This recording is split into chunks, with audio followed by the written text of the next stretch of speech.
straight to the right place. Okay, I'd like to welcome everybody out to our City Council meeting for Herriman City on Wednesday, September 25th, 2019. We do have most of the council here. We have excused Councilwoman Martin. Sorry, it's been a long day. Councilwoman Martin, who is not here at this time. We will begin our meeting with the Pledge of Allegiance. That will be given to us by Ryan Evans. If you would come to the podium, please, and lead us in the pledge.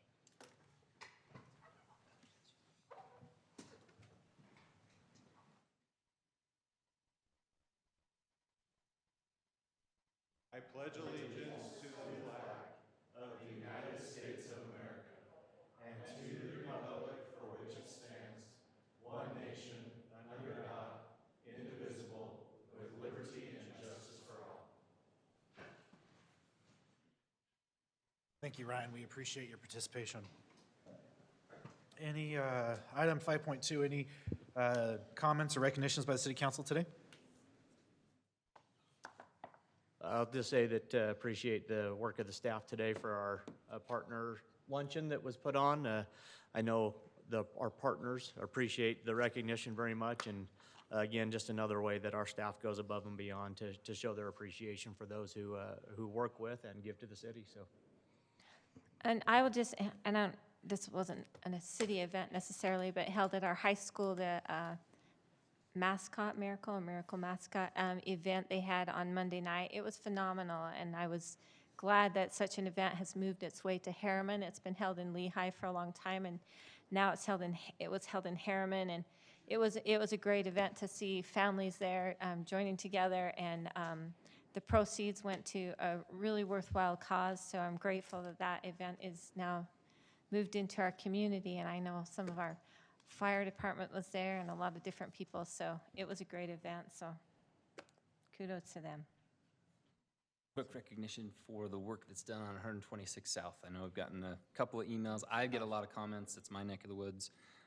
We did kind of push for that in this year's budget, so thanks to the city manager and everybody for getting that done. If you see the park strip, the trees, everything that's going in, the small shark fin park, I think is the nickname for it. Over there, it's made a huge difference to that side of town. There's a lot of us that have paid all those impact fees when we bought our homes, et cetera, that we've been living in kind of that dust bowl still. So it's good to see that done. And there's been a lot of public comments about how great it is and how much more pride they have in the area they live in. Awesome. All right. Just for the members that are here with us, of the audience that are here with us today, we do have an item 8.2 South Valley Chamber of Commerce presentation. We will not be having that today, so if anybody's here for that particular item, just we will be skipping that today. We should be having that in a future meeting. It looks like we'll have that scheduled for October 9th. We'll now move to the public comment portion of our meeting. Audience members may bring any item to the City Council's attention. Comments will be limited to 2 minutes. State law prohibits the council from acting on any items that do not appear on the agenda. So if you have something you'd like to address with the council, please come up and state your name and give us your comments.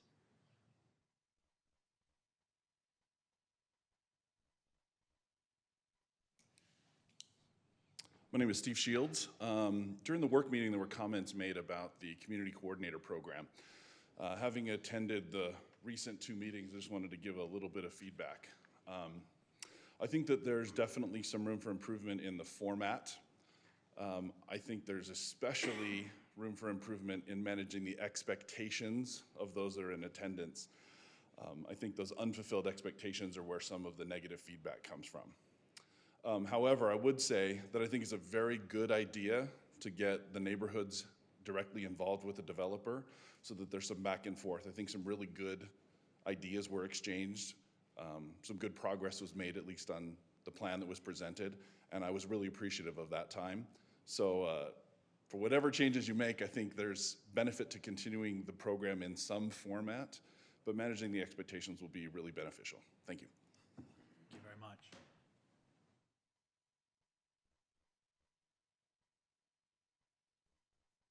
My name is Lauren Smith. I was the author of some of that discontent you may have received. I agree with what Steve says. I think the community program can be good. I don't think it's meeting expectations. I think some of the expectations that, like I had, was that there would be somebody from the city council there. If that's not going to be how it is, one of the things that didn't happen is we didn't know that. And so letting us know what to expect at those meetings and what the format of those meetings are would be very helpful. I really appreciate, though, the city council responding to my emails and talking with me about that. But I do think that the other thing is that looking at how long the coordinators sit in their positions could be something else that could be looked at as well. But I think there was an expectation. I think if you look at the ones that I was directly involved with, the first one, we went in there with an expectation. That expectation was more explained to us. And then when we came back the second time, I think you'll see a more productive meeting. And that I think that you could address some of those things by outlining the expectations. The other thing that was talked about in the meeting was also how to get it out. Now, we did get notification by mail 1 day ahead of time. I also don't know the email or the Facebook account for my area, so I don't have that. So being able to send a text message out or something like that would be a lot more helpful, and it would calm a lot of the neighbors down. Thank you. Thank you.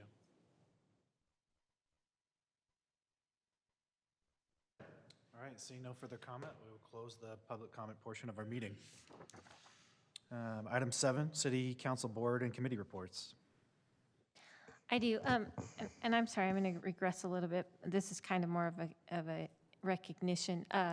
Representative John Notwell is resigning from his position, and he's our representative here in our area. And just wanted to give just recognize his service. I've very much appreciated him. I believe he's been a good voice for our community for quite a while now, and I just want to publicly acknowledge that and wish him good luck in his future endeavors.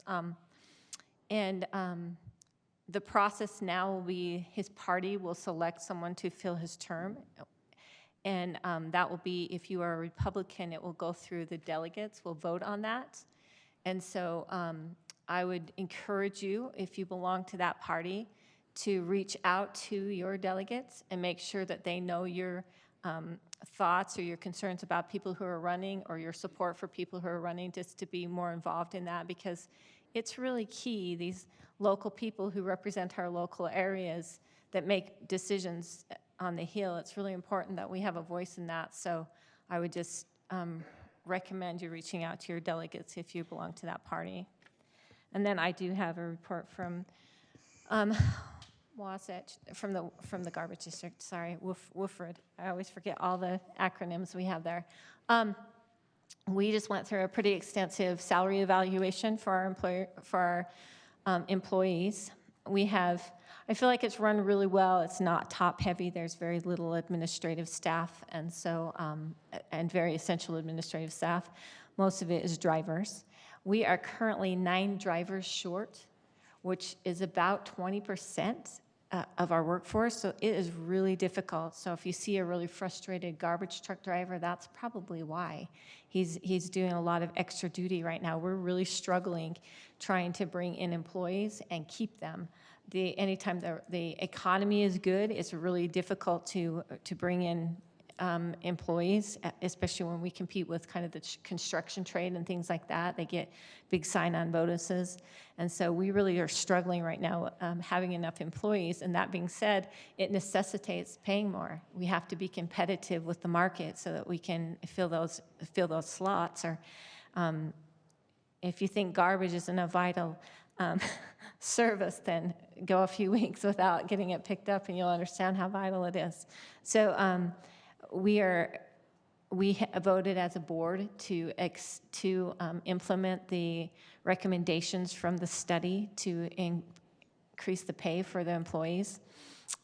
Pretty much across the board, we were below the market, really across the board. And we didn't go to the top, obviously. We were around the 25 percentiles where we tried to start people at. But understand that, and understand that we work on a cash basis, so that means our cash balance will go down quicker. But the nice thing about it is we underspent about $1 million over the last several months because we're short employees, so we haven't been paying that out. So that overage will actually help cover for the next 2 years the pay increase of the people that are currently on staff, and hopefully the people that will be on staff. So good economies are a great blessing, and they can be a great curse to some things also, as far as, you know, turnover and vacancies in employment. So those will be some of the things that will necessitate a rate increase, but that won't be happening, I believe, until 2020 is when that will be started to look at, and probably implemented in 2021. But those are some of the reasons we have to somehow stay competitive, or we don't get drivers. And if we don't have drivers, your garbage will sit on the curb. So that was my report. I do have a report as well. First, I just want to echo what Sherry said in regards to our representative from our area that has resigned. He's served us well, and we do appreciate his service. So I appreciate you mentioning that. For board report, I attended as I said, on the advisory committee for UTA. Our meeting was held actually this afternoon, and the advisory committee is just that. They are put in place with local elected officials to be an advisory board to the trustees of UTA. Of course, that was all through the legislation to really reorganize the overhead and the direction of UTA a couple of years ago. So that's comprised obviously of 3 trustees. Our representative is the chair of those, Carlton Christensen, who we had out here just a month ago to do a presentation to us. Some of today's topics that we covered was we had our first report from the new executive director. So she's been in place about a month now. So it's good to have her and her expertise in place, and it'll be nice to see the direction that she takes that agency in that new role moving forward. And then we also talked about budget in terms of their capital plan for the next 5 years. So they presented that. That deals with some service expansion and a fair amount of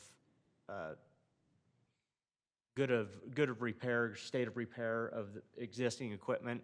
Light rail has now been in service for 25 years. So everyone looks at light rail as still a fairly new service here, but that's 25 years old. So in order to get the full life out of that, there's a fair amount that needs to be spent on upkeep and maintenance of that system, along with front runner, and then there's also money in their facilities plan over the next 5 years to build new facilities to continue to be able to keep up on the service and maintenance of the other vehicles as they expand the bus fleet and so on. One of the major ones is they're trying to go to more and more CNG gas buses.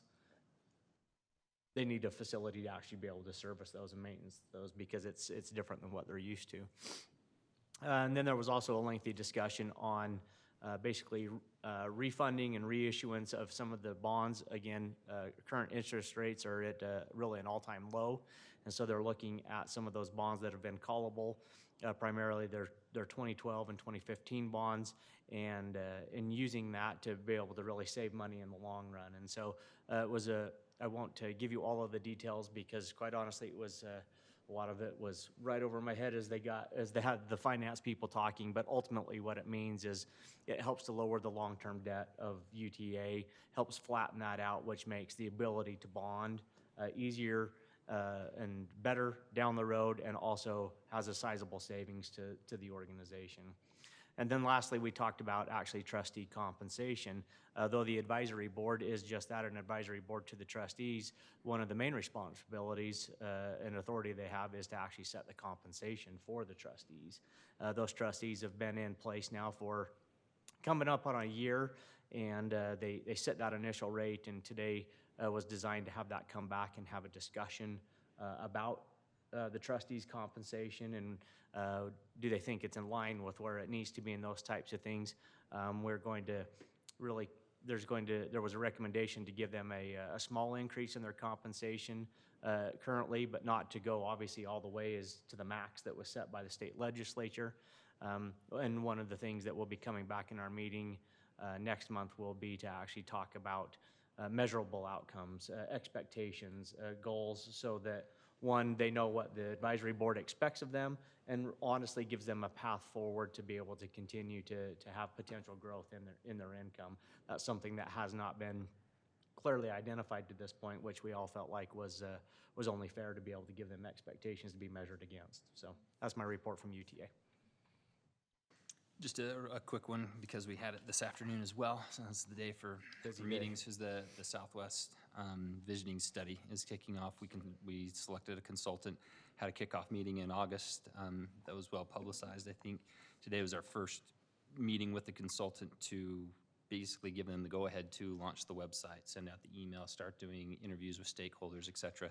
So I implore the public, please, please, when you start to see things about the Southwest Visioning Study, do the 9-question survey. Leave your comments. Every single one of the questions has an other and an open text box. We will see these, the representatives from each city, the mayors and myself from the 6 or 7 Southwest communities, will see the results. We will weigh those in the decisions that are made as far as, you know, the direction the study takes. So please, please, please watch for those things and be engaged in the process. The entire process, we anticipate being 12 to 18 months.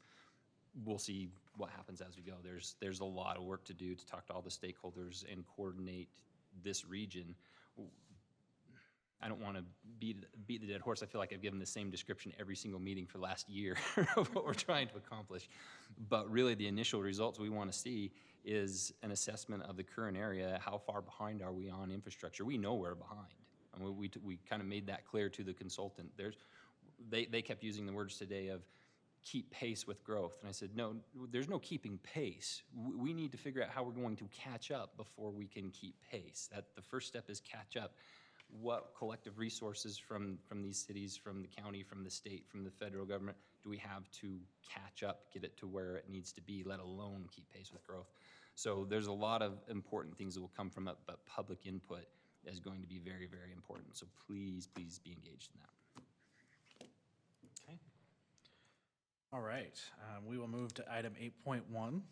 That is Jordan School District Superintendent Introduction. That'll be made by our board member on the Jordan School District, Darrell Robinson.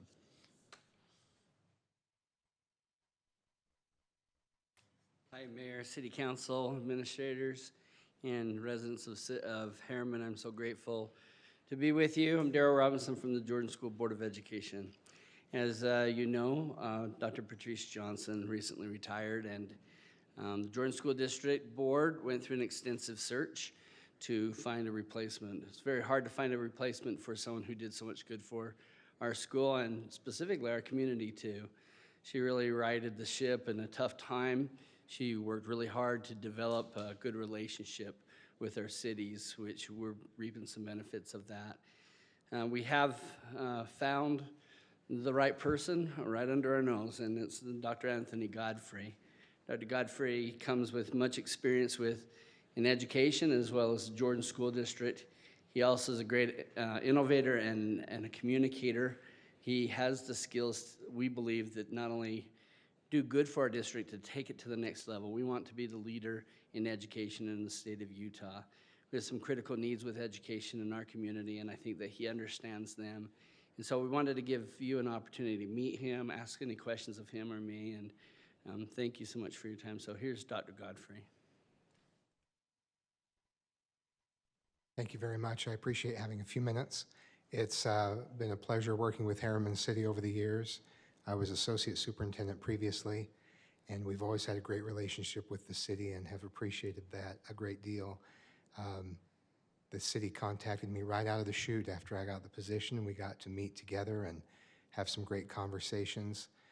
Chief Carr and I exchanged cell phone numbers right away and just continued that connection that we've enjoyed over time. So I can't tell you how much I appreciate that. We, as we're kids, we're brought up to be congratulated when we do things on our own. We're told, hey, you did that all by yourself. Hey, good job, you know, you did that all on your own. And even in school sometimes we overemphasize the individual accomplishment. But I believe we're really only at our best when we're working together.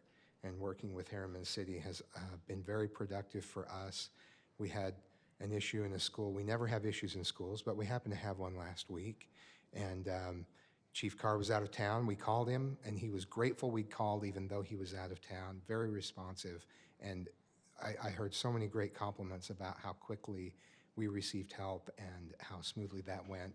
And I would say that's just characteristic of the great relationship that we've enjoyed over the years and look forward to enjoying for many years to come. So thanks very much for your support.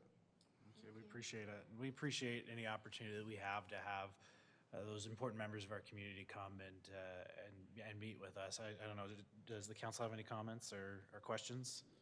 No, I just actually think it'd be appropriate if the council go down and shake his hand and welcome him to the community. Would you mind also, if while we're down there, if we took a picture? That would be great. And I want to say thanks for the luncheon today and for the Yeti socks that I'm sporting currently. That was something no other city has ever offered me. I can say that for sure. So thank you very much. You got those socks and I didn't. I got the socks. Daryl, I don't have them either, so. I don't want any.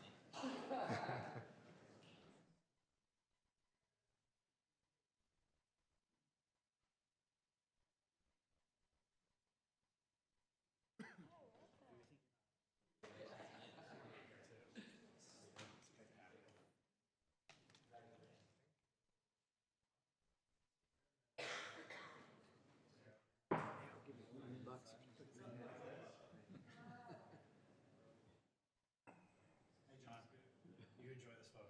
Scoot this way. This way.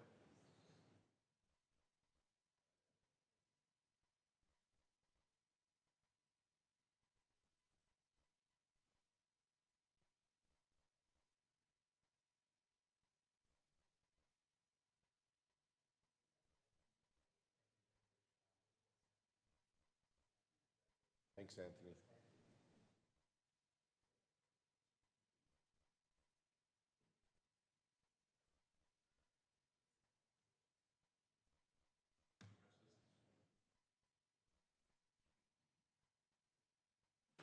Daryl, we'll see what we can do about getting you some of those socks. All right, as I mentioned earlier, item 8.2 is going to be continued until October 9th. So we'll move on to item 8.3, traffic committee report from our city engineer, Blake Thomas. Thank you, Mayor and Council, for the time tonight to talk to you about our traffic committee. As the presentation comes up, I just kind of want to give a little briefing on where this came from. When I started here, I started getting phone calls daily. This intersection needs a stop sign, it needs a signal. I thought, oh, I can handle this, and then it was overwhelming, I guess you could say. You know, all of a sudden my list of things I was looking at was in the hundreds for just traffic issues.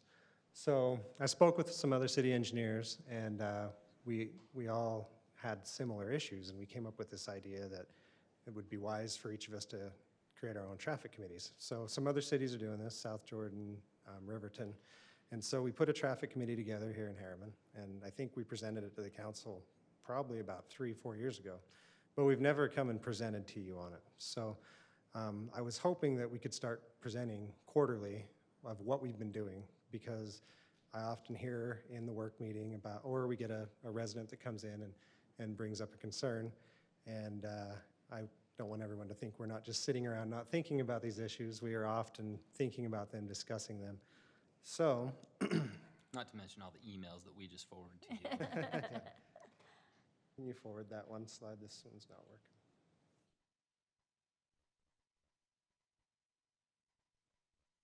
working.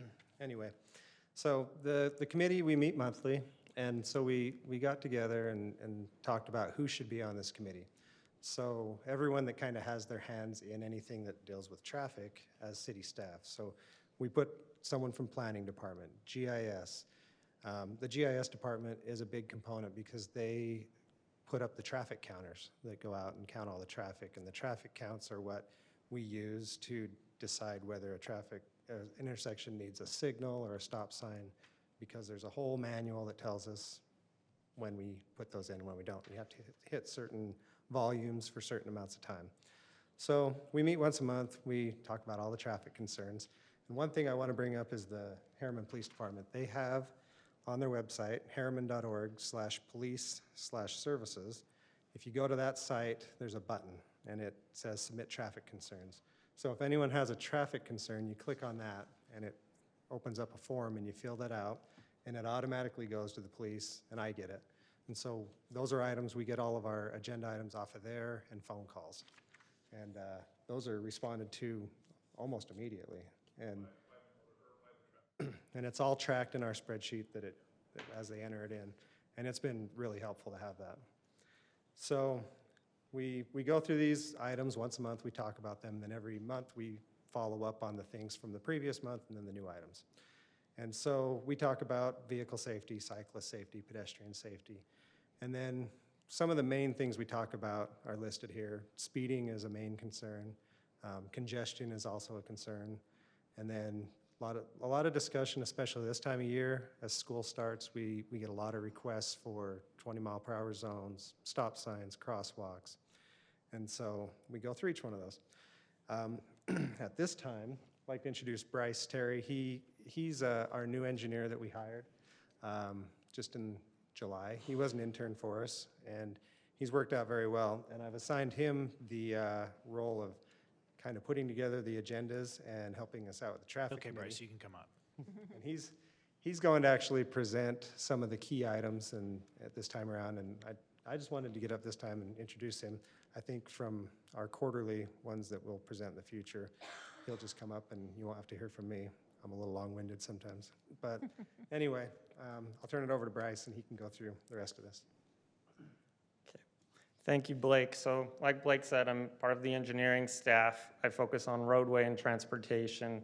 And so Blake's kind of shifted this responsibility of managing and overlooking the traffic committee agenda, what we add, what we talk about every month in our meeting, and how we deal with them, the solutions. I'm kind of the follow-up on that. And so Blake asked me to come and report on what we've done over the past couple months. And so I put together some slides that kind of show what we've done so far in our traffic committee meetings and kind of the results of our discussions with the various departments that we work with. This not working. Okay, so this might be a little difficult because we had some animations and transitions in the PowerPoint, so bear with me. Since the clicker's not working, we might just have to kind of walk through that. But one of the main things that the traffic committee does is gather traffic counts for the city. And so we have the ability in-house to go out and set up radar counters throughout the city to gain knowledge on traffic data. And so we'll locate these throughout the city. We'll put them at our first priority are the major city intersections that are not UDOT controlled. So if UDOT controls them, we can get traffic data from them. But outside of the UDOT controlled intersections, we're able to go out and get our own data and collect that data for us. And so we'll also set up these counters. They collect speed data of the traffic. And so we often get speeding complaints. And so we'll set those up to confirm or to understand where speeding is happening in the city. And we can work with the police department to kind of help address those issues. And they've been really willing to work with us to kind of fine-tune how we address those speeding concerns. And so another reason we take traffic counts throughout the city is to understand where we'll need a traffic signal in the near future. We've master planned out traffic signals, but as was mentioned earlier, growth happens sometimes faster than we plan it to. And depending on how things change, we may need to put a traffic signal in before we were planning on it. And so these traffic counts help us kind of foresee that and adjust. And it also helps us plan our future roadways and where we need to widen roads and whatnot. And so a big part of what we know about the city comes from these traffic counts. And just click it 4 times, I think. So this is, I'm just bringing up, yeah, right there.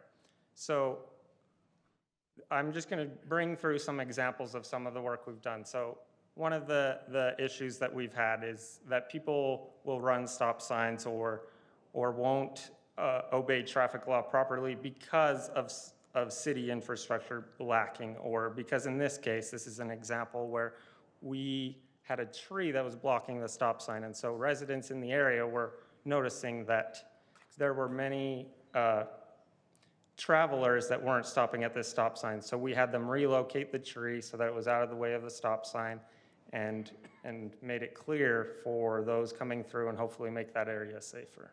So we were just asking up here, did you guys also fix the window on that house while you were out there? Yeah, so, and that's a good note. So, all the before pictures on the left that you'll see as we go through are from Google Street View. So they're not as high quality as after we've made the fix and gone out and Really taken impressed our the own efforts you picture. guys go to keep the distractions out. I was thinking it was just a different street, like that was just a quick fix.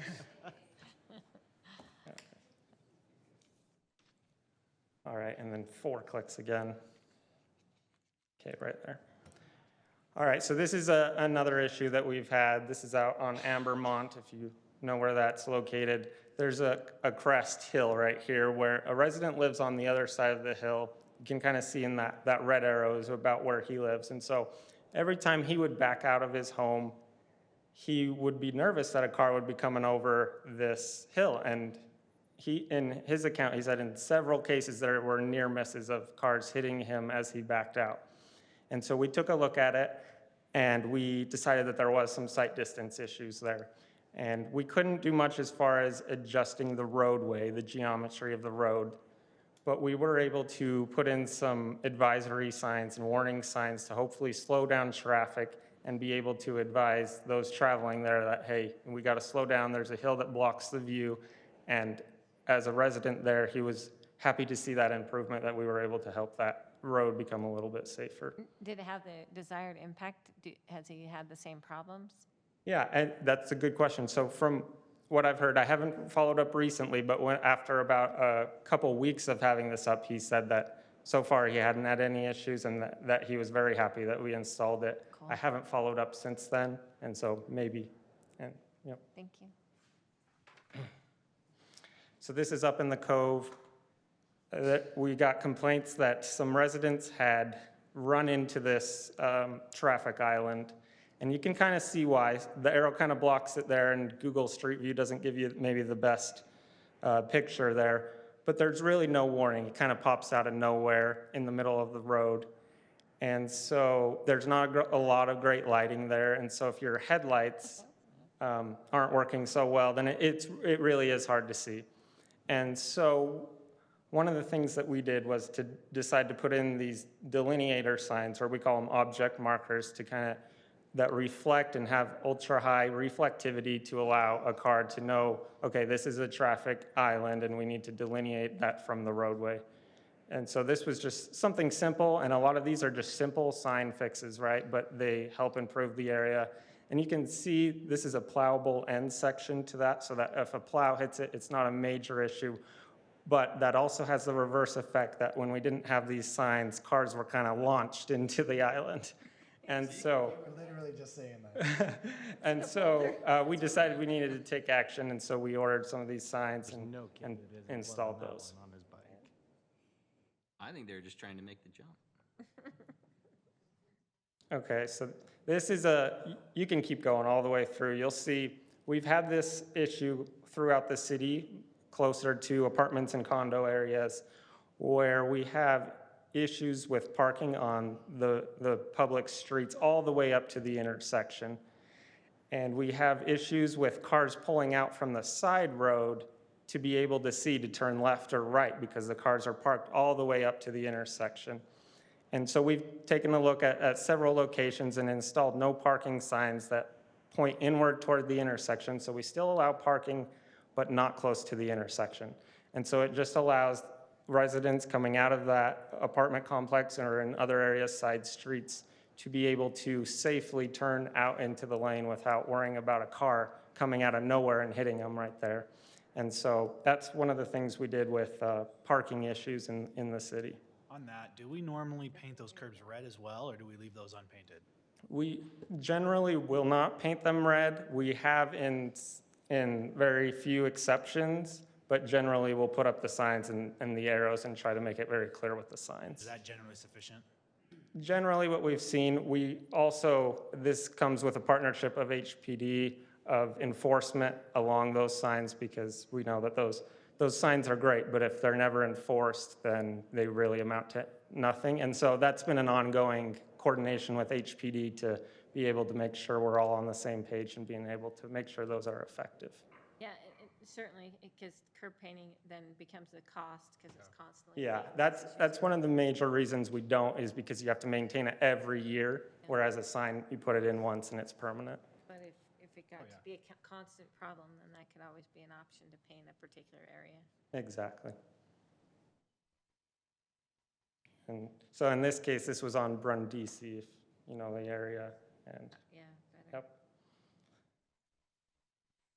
Okay, and then in this case, we looked at some areas that were notorious for areas with coordination with HPD where travelers were failing to stop at the stop sign properly, either rolling through or not even stopping at all. And so we picked some locations where we found this a big issue throughout the city and installed LED flashing stop signs. So you can kind of see it in the picture, but since it's a static picture, you don't really get the full effect, but you've probably seen them around town. They emphasize the need to stop there. And we've seen that this has helped us throughout the city to improve the safety of intersections where there's four-way, three-way stops to really help drivers understand that they need to stop behind the crosswalk. Did you get feedback of people irritated from the flashing lights in their neighborhood all night long?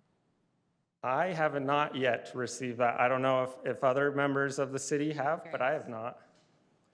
We have received complaints about traffic signals going in and those lights affecting people's backyards, but I haven't seen much on the stop signs, the flashing stop signs. They put a new one on our road and I've stopped every time, but sometimes I almost haven't because I forgot it was there. But I was thinking about because there's homes like right next to it, and I was wondering that if people would be complaining just about this flashing red light all night long. Sounds like we need some targeted enforcement in that area.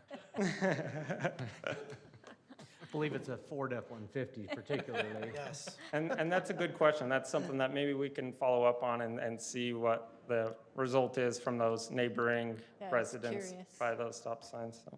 Well, don't cause a problem then where there isn't one. No, it's good. It's good that you notice them because literally, if you live on that street for 10 years and it's never been there, and then all of a sudden it's there, but the little flashing lights remind me that, oh, you have to stop here. They're good.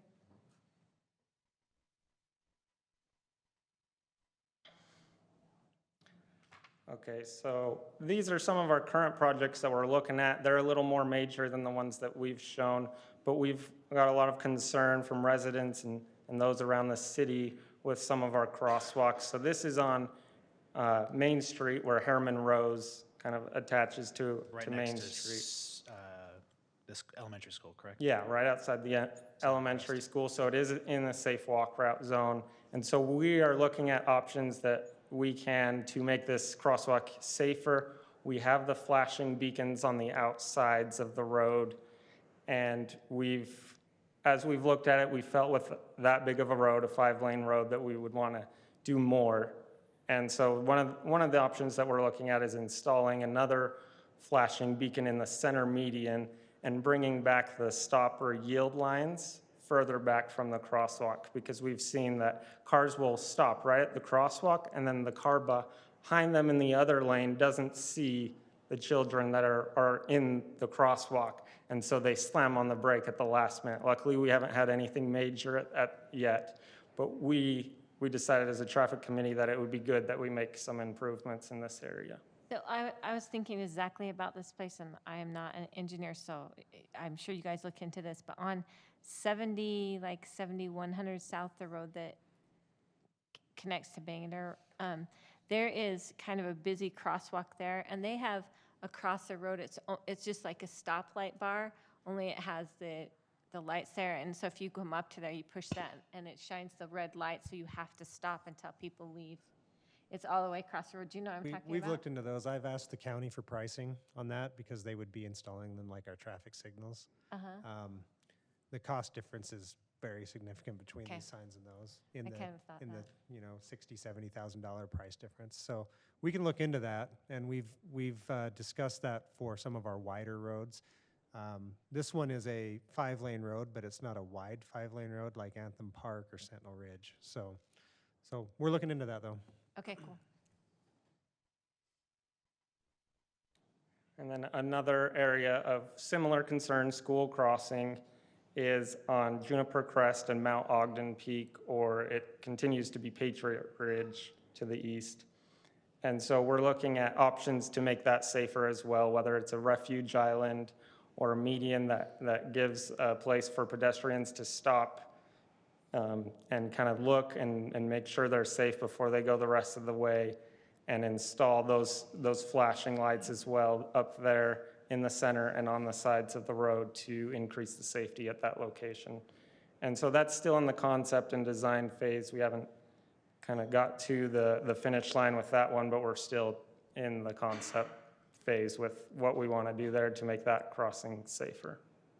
That intersection is now fully signalized, correct? No, that's It's, the one it's not, further we down. just signalized Juniper Crest and Rose Oh, Crest. it's This Juniper is a Crest. little Okay, bit thank you. south.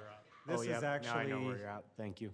this is actually the intersection that I called the county on to get pricing on the overhead sign because it is so wide. It is really wide. It's extremely wide, and because the elementary school and the high school and everything is right there, there's a lot of It's- kids that cross this particular road. It's not only wide, there's a crest, so you have a sight distance issue, there's trees, there are several things going on here where that There's a could be very curve, beneficial. there's a whole, yeah. We're also looking at ways we can improve our safe walk routes. So every year we have a safe walk route plan for each elementary school. And we look at areas where we're missing sidewalk or missing school crossings, and we try to see what we can do to fix those problems. And this just kind of gives you an idea on some of the things that we have to go through to be able to just put in a simple sidewalk. You'd think that would be a simple fix, right? But that includes installing driveway approaches, and in this case, we don't even own the right-of-way out that far, so we can't install the sidewalk. And so we're looking at options like this and throughout the city for safe walk routes, how we can make it safer for kids walking to school and what improvements we can make. And then we pulled together some crash data for the city. So as you see up there, we had 372 crashes in 2018 within the city boundaries, and that includes Mountain View. And there was one fatality and one serious injury, 80 minor injuries, and 275 of those crashes had, I apologize, I should say no injury. And so we do have kind of some areas of concern where we've seen pockets of crashes. So I've listed some of the intersections and areas where we've seen more pockets of crashes compared to other areas of the city. And we're looking to see what we can do to improve that. We haven't gotten anywhere. We haven't had any design or any changes, and we don't really have a budget for that. And so that's something that we're looking into, that we can make simple fixes to reduce crashes in these And hotspot zones. for our public to be aware, Rose Crest and Juniper Crest just got last week a full four-way light signal. Exactly, and Rose Crest and Mountain View corridor now has flashing prepare to stop signs that the county installed at the end of last year, at the beginning of this year. And so even though there are areas of concern, we will continue to watch them. I know that we have been working with the county and as a city to address those in some of the other ways as well. right, exactly. And a lot, like the mayor said, a lot of these have been starting to be addressed. As example, Rose Crest and Mountain View, as you mentioned, they have the warning signals ahead of the traffic light. And UDOT's also looking at making safety improvements such as a free right turn onto Mountain View corridor. And so we're working with UDOT and we're working internally to make our roads safer and reduce these crashes in ways that we can. That's all I have. I can answer any questions that you might have had during that presentation. How would, once again, just for the public to hear it one more time, how would they reach out to the city to best let them know of a particular traffic concern? I know Blake said it at the beginning. Just one more time. So there's many ways. You can email at engineering@herriman.org, or you can go on to our website, at harriman.org/police/services. On that page, there are several buttons. One of the buttons says Submit Traffic Concerns. That'll take you to a fillable form, and you fill it out, and that is automatically generated into a spreadsheet that the Herriman Police Department and the Engineering Department gets to look at and respond to immediately. So kudos to you guys. I mean, I'm impressed that you took the initiative to set this up, and we're grateful to have this report. I'm grateful it's going to come every quarter, because I think not only for our benefit, for the public's benefit, to understand that it doesn't just fall on deaf ears, that there's people constantly trying to figure out how to mitigate the problems with traffic. And not just for us, but to take the leadership and talk to other cities' engineers and get them to do the same thing, share same, best practices, et cetera. And I always go on, but I kind of warned Dr. Godfrey yesterday when we met for the first time that location of schools and changing boundaries, et cetera, puts a burden on the city. We have to pay for all these changes. They decide to put a school here, they change the boundary here. We have to engineer the safe walking routes and pay for the changes. The school district doesn't. Schools cost us lots and lots of money, so just a soapbox. Good job. Okay. Thank you. Okay, Thank you very much. We appreciate it, and we look forward to seeing you again in a few months. Before we move on to our consent agenda, I do just want to take a moment, which I should have done earlier, and express the gratitude towards our police officers and firefighters that participated in the Walk to School Day on Tuesday morning. There were several individuals, I think I even see some of them here, that were out greeting our youth as they walked into school and encouraging them to be healthy, giving them stickers and a nice treat. We appreciate that involvement in our community. We even had a member of our fire team that was roving from a different area who was there out and helping as well. So we appreciate that commitment and are grateful for that support of our community. The ironic thing is they all drove there for the kids to walk. I know, but they had the big shiny truck, but we do very much appreciate that. All right, with that, we'll move on to our consent agenda. I'll make a motion to approve the consent agenda as written. I'll second. Okay, motion is second. Jared? Yes. Sherry? Yes. Clint? Yes. I vote yes. That was our entire meeting. That was the only action that we would take today. So we will, just for future reference, our next Planning Commission meeting is October 3rd. Our next City Council meeting will be October 9th. The work meeting will start at 5 and the general meeting will start at 7 p.m. We do have our Healthy Herriman Fair coming up on October 5th. It'll be here at Herriman City Hall at 8:30 a.m. Is when that begins. And then October 14th is the Herriman Howl outside at Crane Park, just outside City Hall. That will start at 6 p.m. That is a very well-attended and extremely fun event for families. We would encourage everyone to come. With that, we will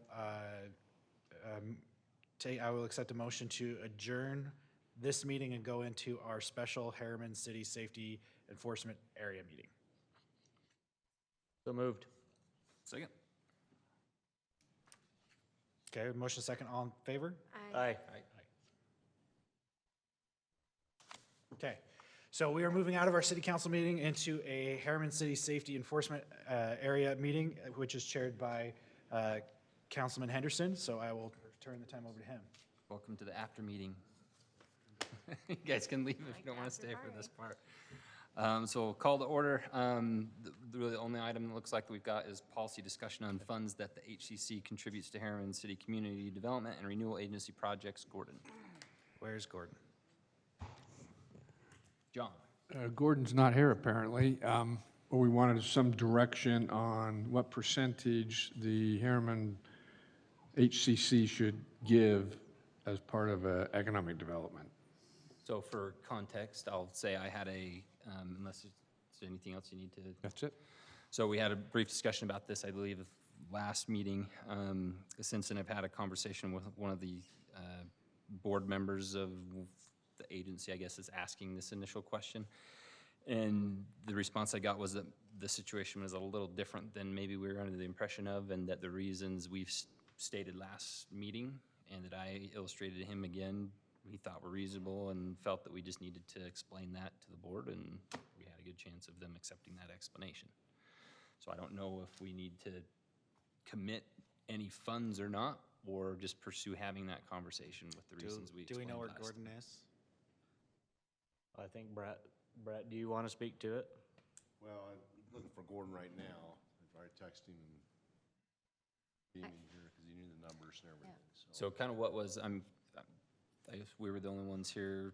I was on the Mayor phone, was yeah. on the phone with us. I guess the UFA board, in their last meeting, expressed concern that both Herriman City and Herriman City Safety Enforcement Area need to, or there was a desire that both should be contributing to this.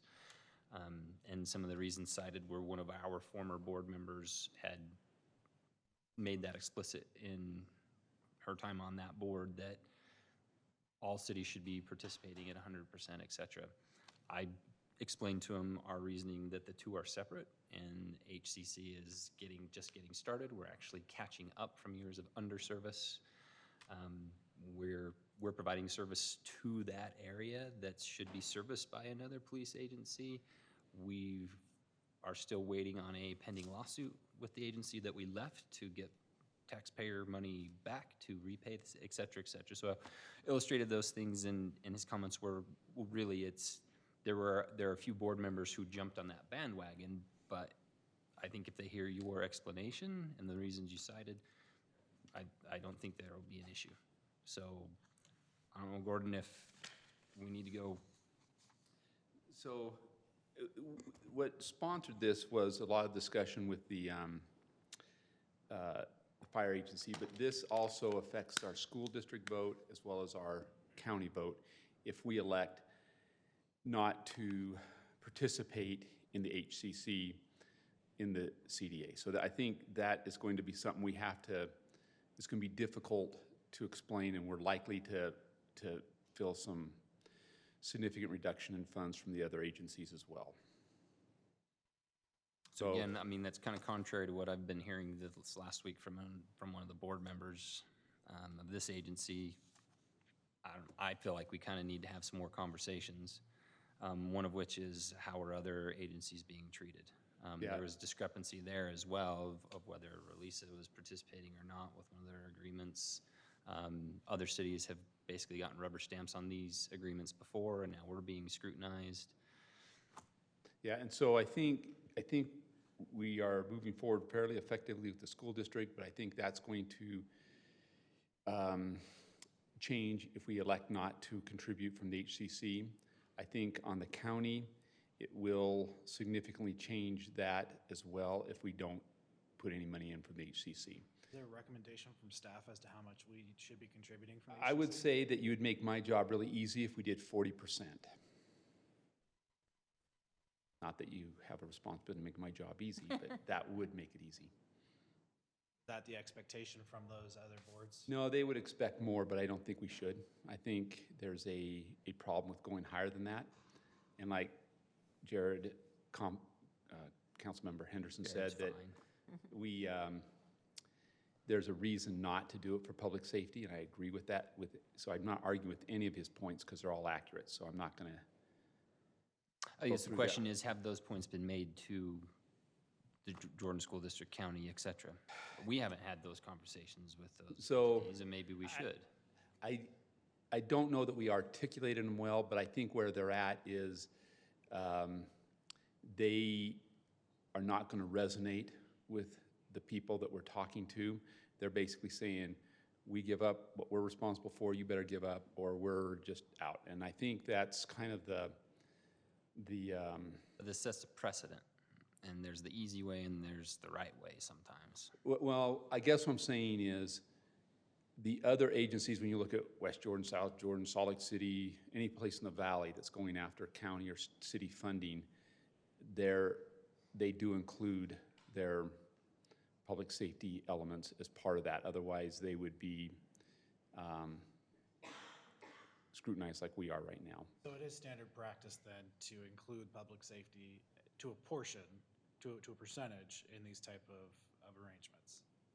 Now, each of those are different because if you go to South Jordan, they also fund some of their public safety out of property tax. So it's never apples and oranges, but how it appears to the voting agencies that we're talking to is that you're giving up your tax for that service district or that entity, and by us not doing it, it ends up making our job pretty difficult to pitch getting their money. What level of participation are we asking them to So the be in at county's at versus- 75%, the school district's at 50%, and everybody else at 75%. The mosquito abatement's at 0%. Herriman City is at 100%. Why is mosquito abatement at 0? Their policy is never to participate in any, and they don't, and that's their policy. They don't, and just to make it clear, they're such a small amount, it wouldn't affect our. Kind of nominal. Pardon? They're kind of nominal. They're nominal. If they participate, it wouldn't change the outcome or anything. Sure. So we don't worry about it. To be honest with you, the real players are the county and the school district. Those are the ones that need to be. What we're looking at is about $7.8 million. And if those start withdrawing or significantly reducing their amounts, those two, even if we get approval from the other ones, it really makes this a fairly insignificant RDA. It doesn't really fund much improvements, particularly over a 15-year period. The infrastructure we were hoping to fund, it just doesn't get there. Well, we'd have to look at other mechanisms to do it. Might we invite Chief Carr up for his thoughts? I probably won't be as successful as Gordon in being overly cryptic, but so yeah, philosophically speaking, I think it's a bad idea. We're funded through HCC, as you know, and that's our funding source for law enforcement. When we look at taking some of that money away, we look at not being able to provide that service throughout the course of those, is it 15 years, Gordon, is that right? So as I looked at this, I did some comparisons, and one of those comparisons was in South Jordan with a company that I won't mention publicly, but shared some of the same demographics that this company has. And what I learned was that typically they service 5 to 6 calls a year over a 5-year period from those types of developments. So I wasn't overly concerned, other than, as Councilman Henderson pointed out, you are setting a precedent. And that could be concerning. However, in this case, I truly believe that the math works out to some extent in that the money we're getting in HCC for the farm field, basically that it is minimal, very minimal. And I think we figured it out to be $1,400, is that about right? So $1,400 into that funding source. Where in this case, we'd be getting about $200,000 a year. Now you minus the 40%, you're coming close to funding an officer, probably about 3/4 of an officer. So for the 5 calls that we would service in that area, you're talking about nearly funding 3/4 of an officer out of that. So the math for me in this case worked out. The questions that I have still are we setting a precedent? And is this a road we would want to continue to go down? Now, knowing that this would help fund a lot of the city infrastructure and us wanting to be on board with developing the city as well from the law enforcement perspective, I can't say that it's necessarily this specific issue is a bad idea. I just don't think that we should be doing it all the time, like you pointed out. And we do expect, sorry to interrupt, we do expect there to be some traffic problems over there that were not in comparisons that I ran in other cities with 118 and those, and I do think we're gonna have some issues out there. It is a little bit harder of a service model for us to send a car out there right now because there's nothing there. So we don't spend a lot of time up there, but that would change as it starts to develop. We are going to have to send resources up there for different reasons. With that intersection with Bacchus and 118 Yeah. and stuff, it's a funky intersection anyway. Yeah, we are going to have traffic issues on it, but as that whole area develops, it's going to have traffic issues, that it brings to both us and South Jordan on the other side of that street. I was going to say that in this particular instance, as far as the numbers go, yeah, I mean, it would make sense to do it. The problem is the way these things work is that precedent gets set, and that any development area that we want to establish for any reason, this is the benchmark from now on. And so it's having the foresight to say, do we turn down an immediate deal? Yeah, I know we've got stuff going on out there and we really want that money to push that forward, but are we willing to potentially cut our nose off to spite our face? I mean, that's, versus do we take a little time and work behind the scenes, talk to other board members, explain the situation, which I don't think has really been done. I know I haven't had those conversations. I wasn't even aware of this until the last meeting 2 weeks ago, that there was an issue. And Well, I guess that's the question, Gordon, is timing. When, how far are we down this road? When are these boards meeting? I mean, we didn't know that this was really happening. So you certainly have time. If we wanted to just tell everybody to stall, there's a couple that have approved, but they're not critical. We'd have to go back and just reiterate what's going on, but I don't think I'm talking about water, sewer district, they're not going to care. But the key ones, fire, county, council, school board, those would be the key. You'd have to go back and do some legwork and just make sure they know why HCC is not contributing. I'm open to whatever. I just wanted to make sure we lay out the entire situation.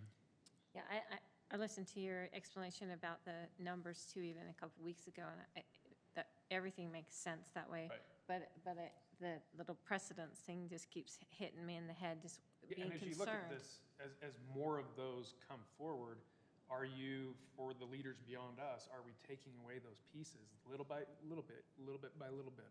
Is that going to be a problem?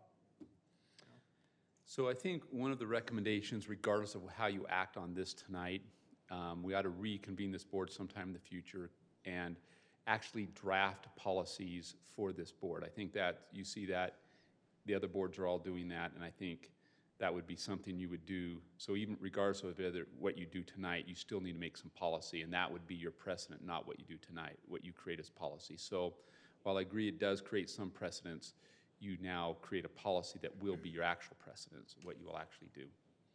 But we can bring those to you. And again, I don't know how to say this correctly, but the council is the only one that's going to start a CDA. So if you don't start one, we don't have one. If you don't. Sure. So just for clarification. So you get to control how quickly something comes back to your board. Just for clarification, this is just a discussion. It's not actually an item No, for there's action. nothing tonight. Tonight is, Looking for so what will happen direction. is John is the attorney for the HCC and the city. And so he is going to draft, if you choose to participate, he will draft an interlocal that will bring back to the HCC board and to the city council to approve. But he can't start that until he knows if there's going to be a contribution and how much. So hopefully, the idea would be is tonight you'd give us an indication whether it's zero or something, and maybe what that something is, and then John would take that back and draft up the interlocals for both entities. And we would know what we have to start conveying to the school district and the county and the fire district. You've had the conversations at the fire district, I'd like right? for us to take a couple weeks and reach out to some people we know and have some conversations, educate ourselves, and see what Well, it we seems really like need we to do. have maybe the time to at least have a few of those conversations before we make a formal decision on this, so. And just have this bring back in 2 weeks and let us have that next 2 weeks to reach out to primarily the county and the school district to say, here's the situation. And our concern is setting a precedence on that. And we have some issues with our law enforcement doing that because we are new. And so we don't want to jeopardize in any way the public safety. So how about if we, yeah, I agree. So, Give us a so you're couple going to meet weeks. with some folks first is what you'd like to do. Yeah. We can give you a list of, well, you know who the county council is, and Yeah. We know who to call. We've met a few of them. all right. Every once in a while, we run into All right, them so at what we'll do meetings. today is John does not have to write those interlocals just now, so wait, John. John doesn't have to Slow have a down. conversation with himself quite yet. But I It's think, interesting when he argues those points. I like to sit at the table and watch that. It's pretty vicious. but I think we need to bring it back in 2 weeks. Absolutely. Yes. Bring it back when? In 2 weeks. Okay, we'll do that. And Yeah. I apologize for being absent at the beginning of this item. No, it's good. Let's bring it back in 2 weeks, and that, we need to do our homework on that end and see what the feeling we can get from the other boards, and then have a That sounds really conversation. good. All right. Motion to adjourn the Herriman City Safety Enforcement meeting. Ben? Second? Are we going back into work meeting? Oh, How do you want that worded? Where are we going? And Adjourn and reconvene. motion to adjourn and reconvene in our work meeting.